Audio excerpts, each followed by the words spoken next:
Our next speaker for the day is Kartheeban Chandramohan. Kartheeban C is the founder of Team Everest. He started Team Everest in 2006 when he was 22 years old. He did his high school studies in a rural side school where many of his friends were economically poor. Kartheeban tells in his own words, one of my friends with whom I used to have lunch during my 8th standard used to help his daddy putting punctures to cycle tires even after school hours. With the mean amount which he earns, it is difficult for him to pay school fees and purchase notebook for his studies. During his 11th grade, he studied in a city school where most of the students were rich. He got a chance to see both poor and the rich lifestyle. It made a huge impact on him, and that's when he started thinking about people who are poor but have the determination to come up in their life. This was the seed for Everest. During his college days in Salem, Tamil Nadu, he started helping the people nearby. He started Team Everest formally in the first year of starting at Cognizant.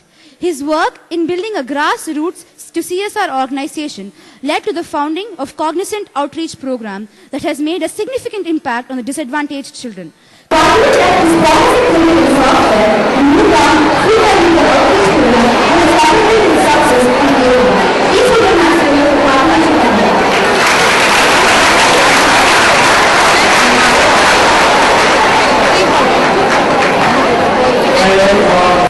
Good afternoon, everyone. I know it's very tough to do justice after what Karthik has spoke here. And especially, I hate introductions like this because they speak everything about you and they ask you to speak again for 18 minutes. So let me do some justice here. First of all, I'm very happy to stand here. I should thank the Sankara School and Sukumar who gave me an opportunity here because it is the same tidal auditorium where I was sitting when I joined Cognizant for the induction program. And today I'm standing on the stage where the same program has been sponsored by Cognizant. So, thanks a lot. So, unlike others, I'm going to use a small presentation here because it will be too boring for you to see my face for the next 18 minutes.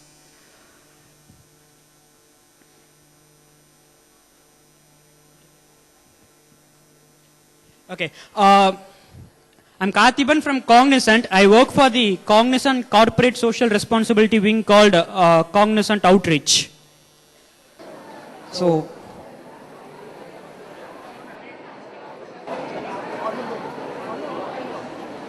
okay, let me continue. So, I have chosen CSR, the Corporate Social Responsibility, as a career. So, to understand why I have chosen CSR as a career, you should better understand my background. So I'm a guy who came from a village to a city, to Chennai, to do my job. So I had my schoolings both in a village and in a city. So up to 10th I studied in a rural school, and in Chennai I studied in SBI. Plus 1, plus 2 I did in SBI Ananagar. So here now I'm going to ask a small question. So before telling what the question is, I need one volunteer from 10th standard who can answer my question. First they need to volunteer and only then I will be asking the question. Oh, thank you. Very sad. Okay. So who's going to answer? Yeah. Okay. Here's your question. What's 7 into 7? 7 multiplied with 7.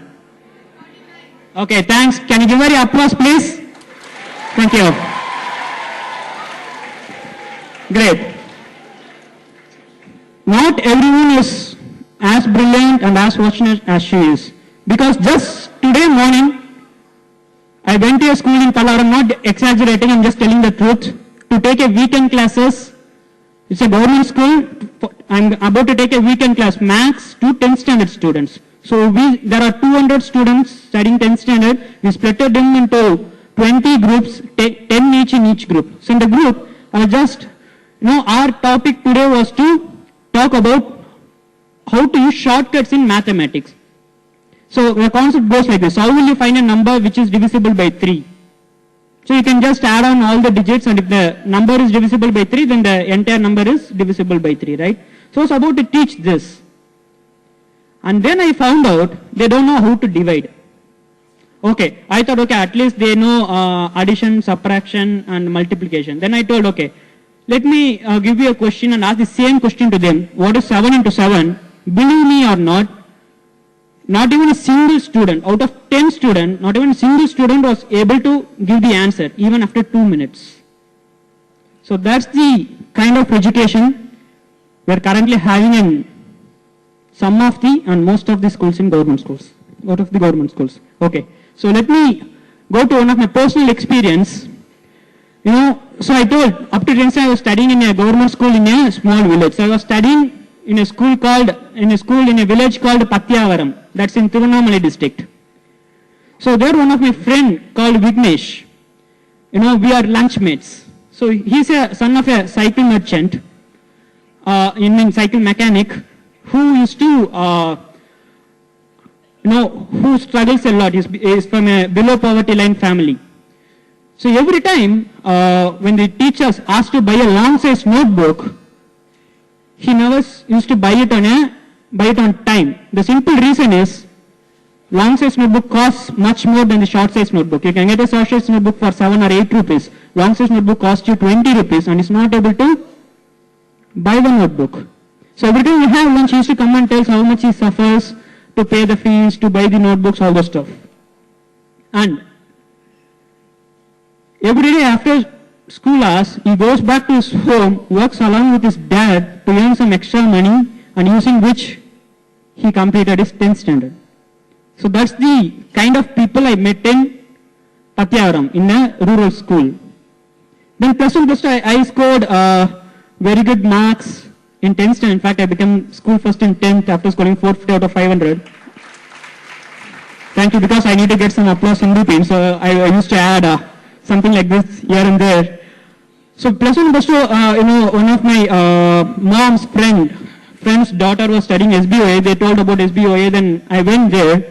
And the very first day I was entering SBOA, the very first day I was late to class.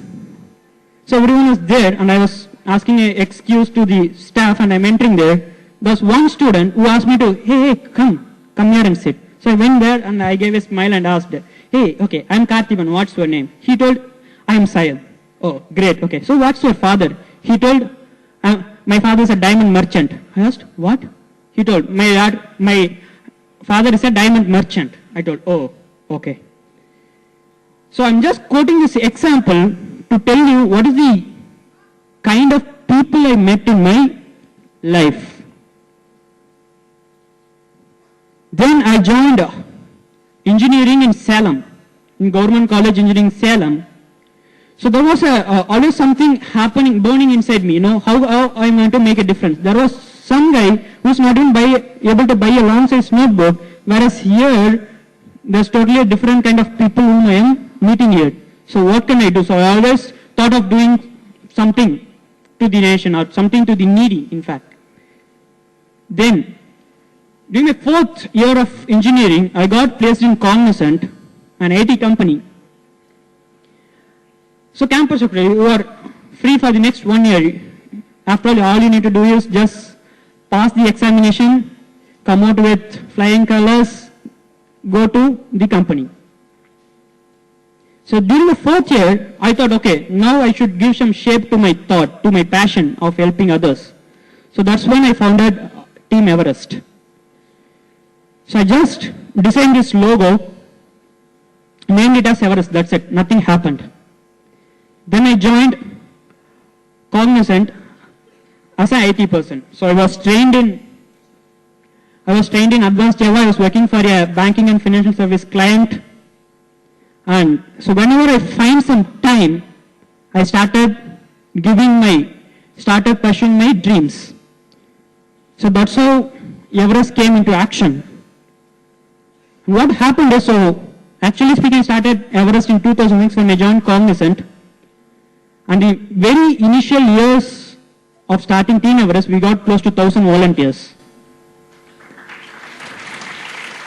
And we touched close to 10,000 people in the very first year of its launch. So remember, I was not doing Team Everest as a full-time job there. I was doing my Java coding work there.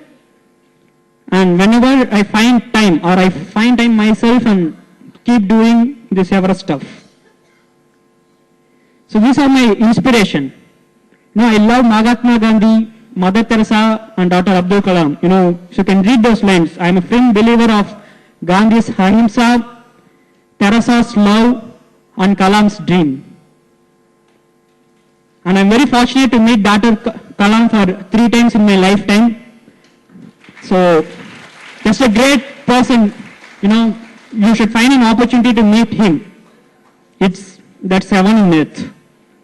So, here comes the stuff, that dip in performance. As I told you, so my passion was towards community service. I want to keep helping people. My heart is not towards technology. I want to keep helping people. So, what happened? I started spending more time doing Everest activities, and I was not able to concentrate on my Java work. So slowly my performance started dipping in. So there was a dip in performance and thirst for passion to help others. So my manager and TL every day, they used to call me, have a meeting for 30 minutes. They keep telling me, Karthi, you need to keep improving your performance, all those stuff. They will keep on telling me. But my heart was towards helping others. And I really know, after 30 minutes, they will definitely leave me out. So I will just hear that and I will come out. I know I am making a mistake, but my heart is towards helping others. And in fact, so I know what I am doing was wrong, but my passion is completely towards helping others. One day I was entering to my office where I was sitting for the past 1.5 years. When I was just entering there, I found someone else sitting in my seat and working. So I went to my team lead and asked him, hey, see, someone else is sitting in my seat, what happened? And he told, Karthi, see, your performance nowadays is really pathetic. So we thought we have allocated a new resource to take care of a job. So what you can do is you can go and share a seat with some of your friend who is in bench. And so whenever there's work, we will let you know. So everyone might think, that came like a heart attack to me. But I was really happy because now I was allowed to do Everest work full time. So there is no more office work. So that's the kind of passion I had in helping others. Then what happened?